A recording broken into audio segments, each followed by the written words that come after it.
Hello, ladies and gentlemen. It's Ukrainian show on Pod TV. My name is Sasha Starr, and our guest today is Dr. Jonathan Lockwood. Welcome to the show, Jonathan.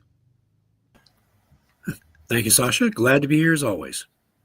Okay, so let's discuss now what's happening these days. Again, there are any breakthroughs on the front lines. It's going back and forth, and the same house could be Russian could take it over, and in an hour and a half Ukrainians will take it back, and it goes. It reminds me somewhat Stalingrad's battle when it was in city limits, and that what was happening, and sometimes the same house would be changing sides several times during the week, a day, if not hours. So same thing. The same thing happened in World War I on the Western Front. Absolutely, yeah. So that goes more or less the same, except that Russians are taking heavy losses. And in fact, I was listening to a very interesting program where two sides were discussing Pokrovsk. Is it time to give it to Russians and evacuate whoever is still there? Or is it better to keep fighting like they did in Bakhmut, Avdiivka, and other places? And essentially, it all came down to a very simple issue. How many Russians we will kill if we will keep the territory for as much as we can, and they will keep attacks. So let's see, equation is that in a day, they're losing 1,000 men, and Ukraine is losing 100 men. If that equation is mathematically and logistically preferable, just do it. Yeah. Keep fighting, and so on. And the Russians are just getting exhausted. That's interesting, Sasha, because in World War I, when the Germans attacked the French fortress of Verdun, the objective of the Germans was to bleed the French white by forcing them to defend a very critical portion, what they considered a very critical portion of their defensive front line. And that battle went on for months, and it wound up bleeding the Germans just about as much as it did the French. So it was inconclusive in that regard. So right now, it is not, the Ukrainians are, it also reminds me of a somewhat grim joke that the Chinese told themselves, telling each other during the days of World War II against the Japanese. He says, the one Chinese said to the other, said, "Well, how many men did we lose against the Japanese? We lost 10,000 men." And and says, "How many did the Japanese lose? They lost 100. "Marvelous," says the first Chinese. "We'll soon have them on the run."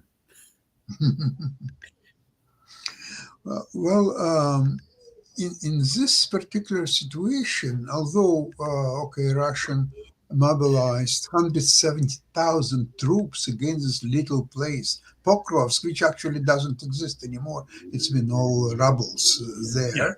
It's just a heap of stones.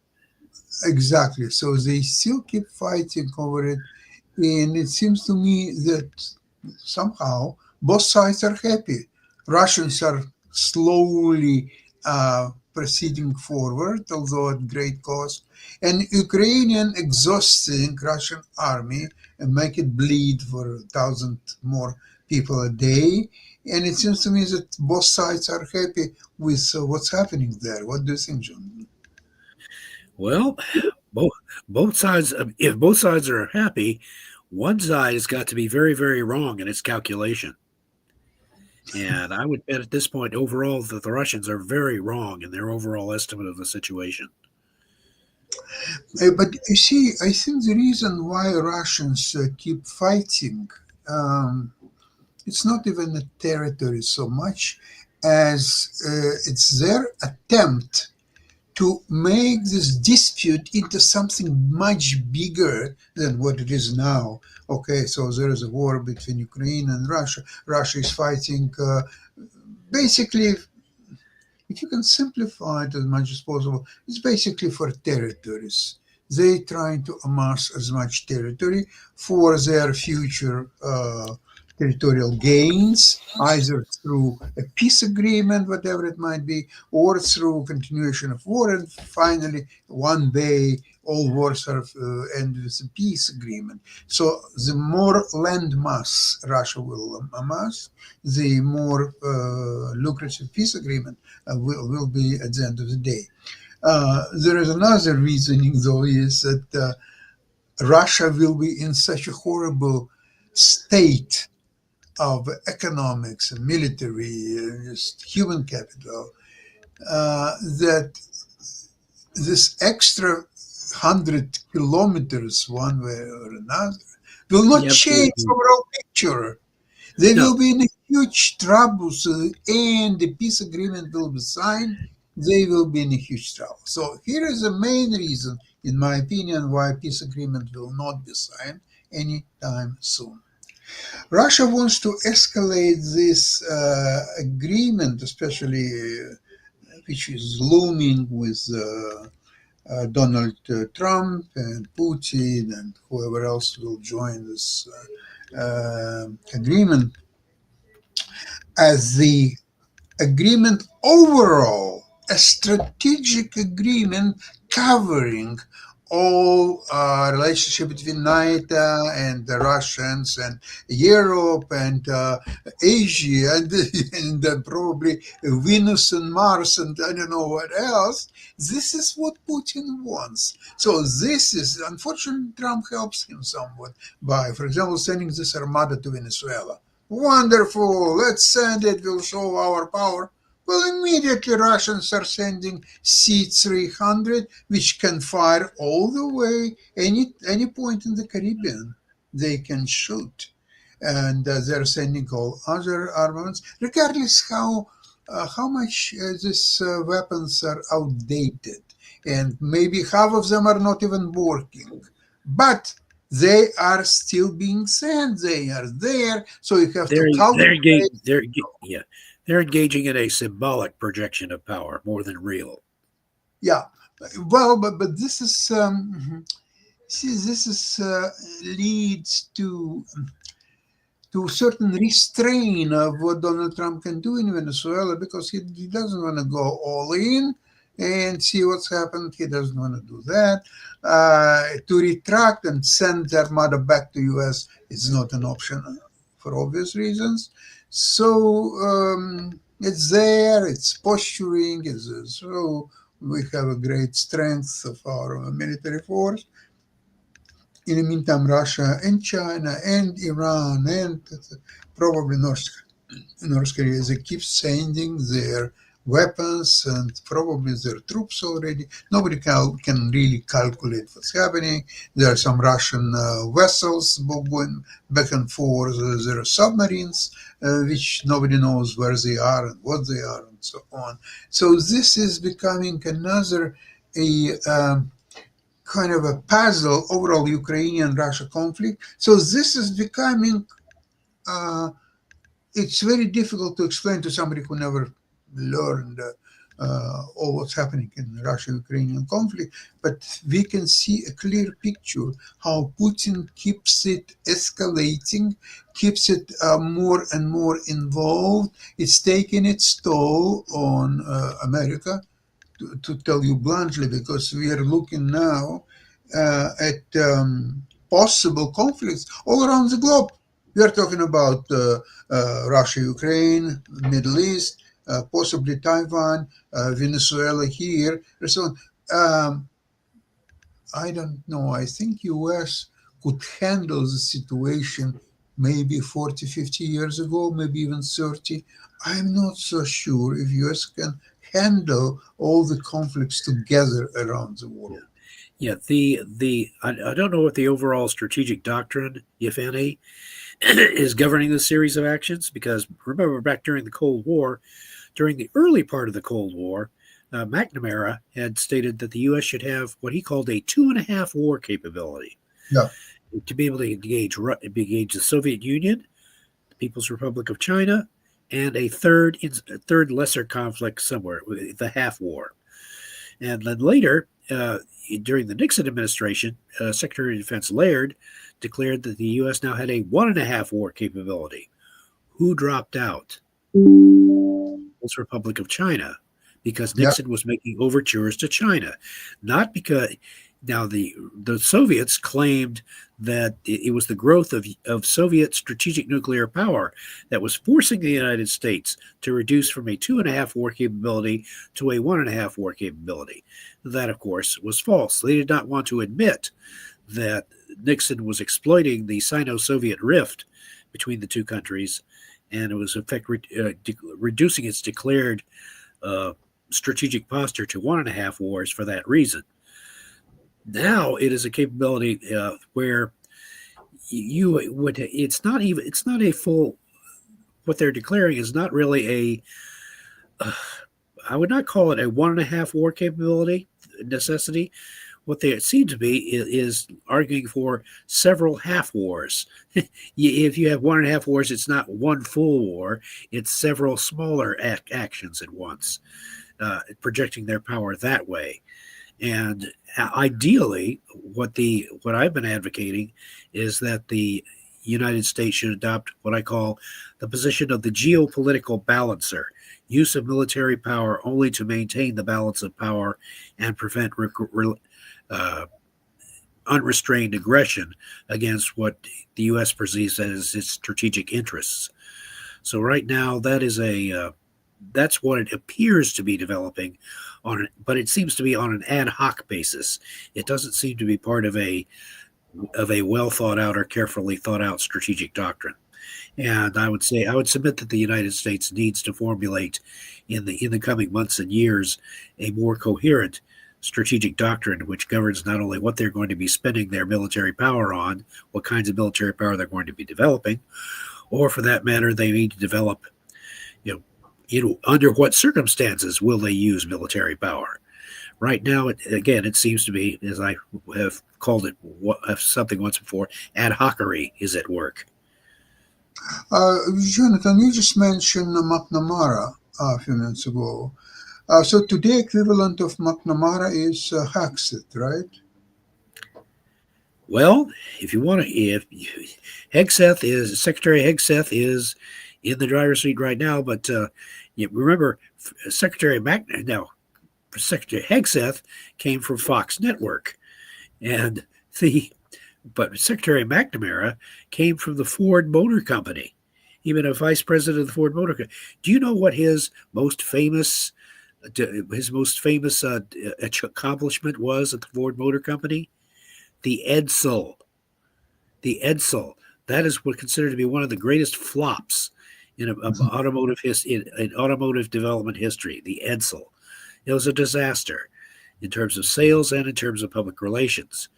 But for McNamara to do that, the joke about McNamara says, well, he messed up at Ford Motor Company. Then he went to the Department of Defense, and he flopped there by bringing us mutually assured destruction, the arms race of the Vietnam War, and then he went to the World Bank, president of the World Bank, and he's messed up there. Said, well, once he finishes messing up the World Bank, they'll promote him to being emperor of the universe.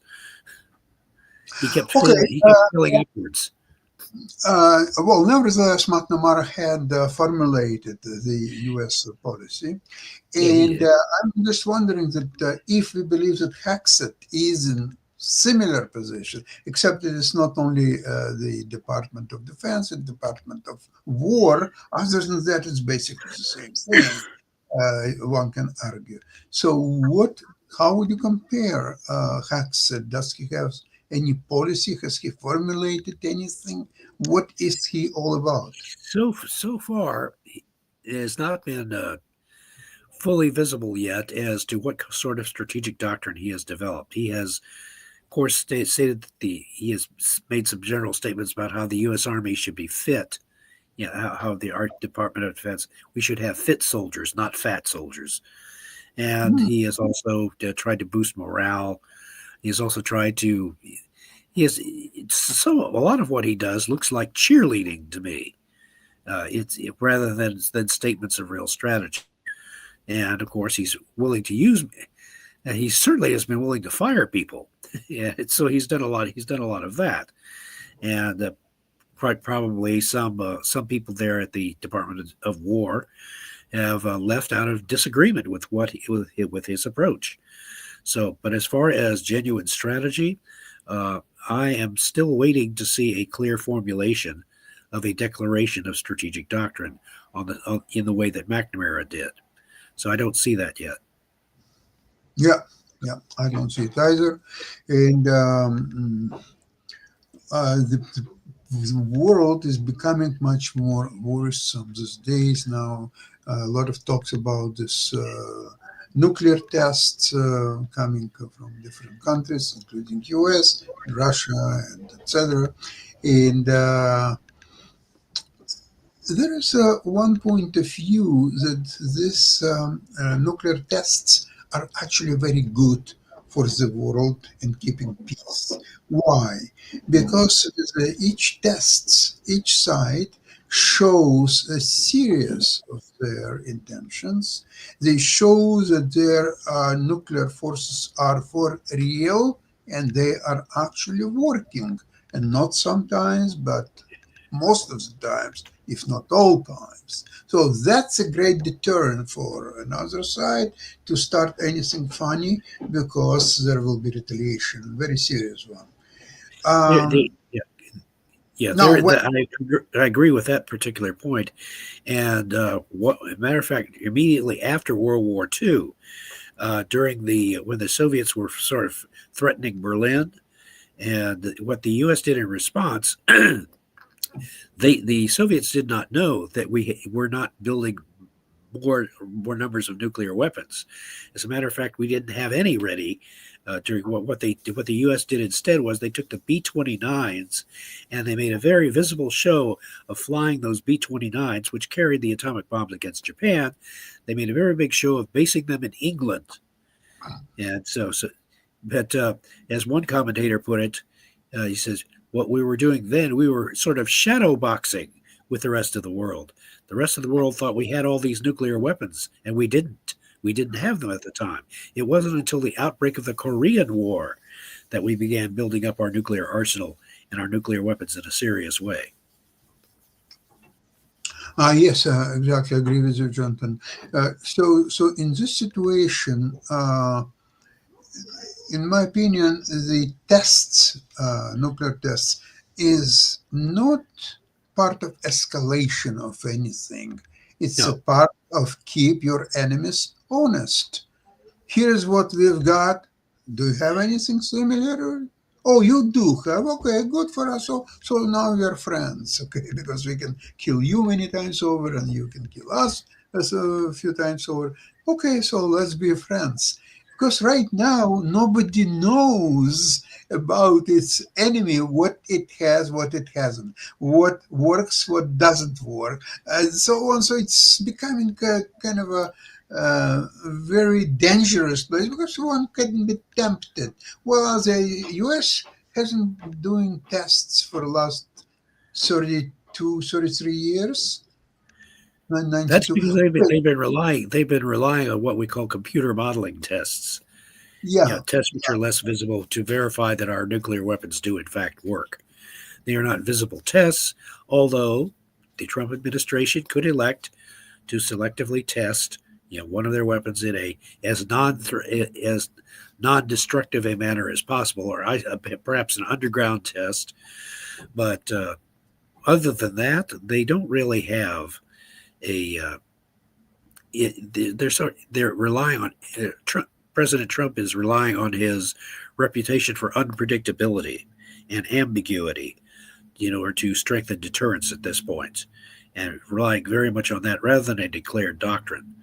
Now, nuclear, as far as nuclear testing goes, the United States can test at any point it wants during any part during the remainder of the Trump administration. As far as the Russians are concerned, it would put the pressure on Russia, because all Russia has been doing so far is brandishing its nuclear arsenal. They are threatening escalation. They are relying on the Western fear of nuclear escalation to do its work for them, to give them cover to carry out their foreign policy objectives. And at this point, it's just proving very costly for Russia to maintain such a policy. And the fear here is that if they in fact tried to test their nuclear arsenal, that it would be even worse for Russia if that test proved to be a dud. If it turns out that it malfunctioned, that would be very costly to Russia in terms of its prestige and its ability to intimidate the West. So maybe Russians should do the test as having 5 bombers with 5 bombs and throw them down at once. So it will be unclear out of 5 how many of them actually work. At least one should work, yeah? So the other 4, well, you cannot prove that it's only one worked, or 2, or maybe 4, or all 5. So maybe that's how they should approach it. That would also be very risky, because we have a very extensive satellite capability, over observation capability, and we would certainly be able to tell how many of those weapons actually worked. Mm-hmm. Well, Russians made claims that, once the first one worked, they canceled all other 4 and decided that, okay, let's not bother, because we already proved that it works, and maybe they wouldn't work anyway. So, but nobody knows. Exactly. This is where it gets really tricky. So, yeah, absolutely. But I think we are moving to actual nuclear tests. I think it's moving in that direction.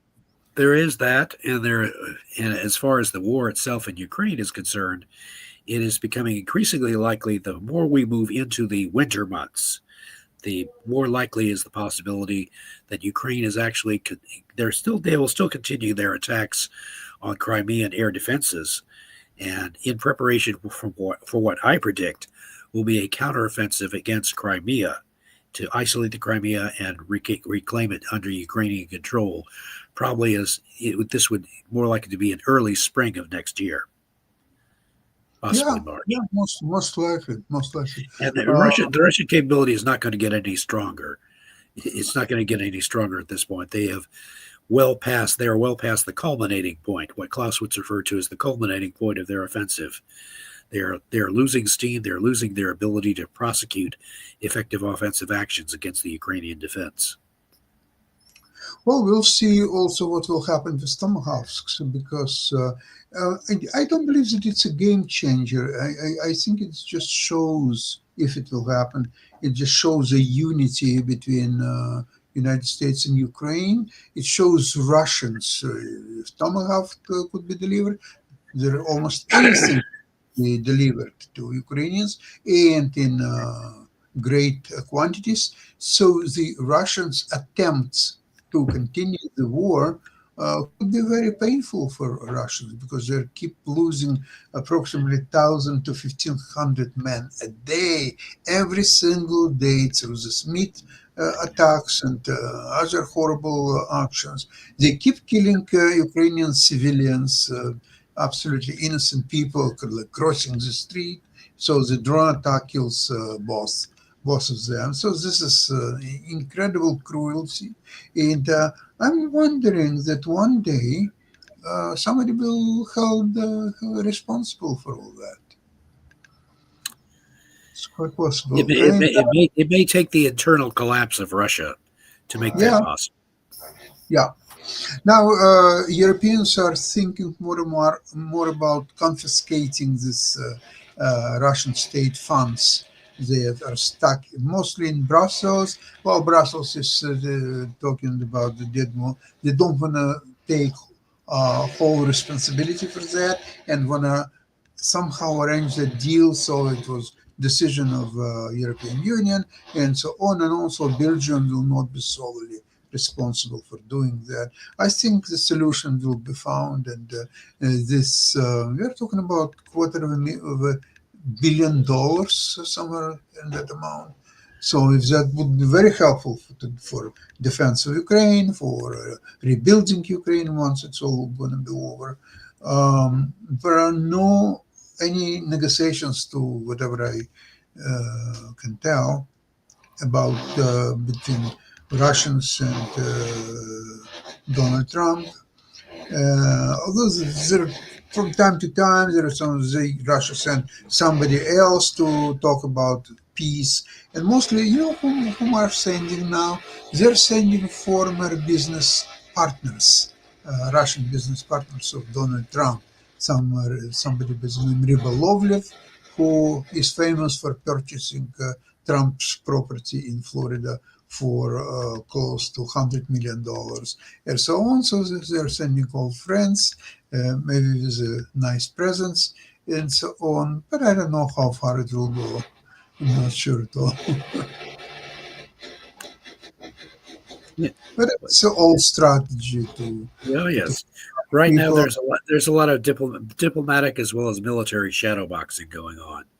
There's a lot of symbolic posturing, but I don't think we are going to be seeing much in the way of significant military action for the remainder of this calendar year. Although the Ukrainians could always surprise. It's yeah, true. The Germans did it during the Battle of the Bulge on the Western Front, and it's certainly not wouldn't put it past the Ukrainians to have a similar surprise up their sleeves. yeah, I agree with you, Jonathan. Well, with that, I would like to thank you for today's program, and have a great weekend, everybody. And we'll see you on Tuesday, same place, same time, and we'll see what news we'll have. Maybe some good news too. Bye Excellent. bye, everybody. All the best.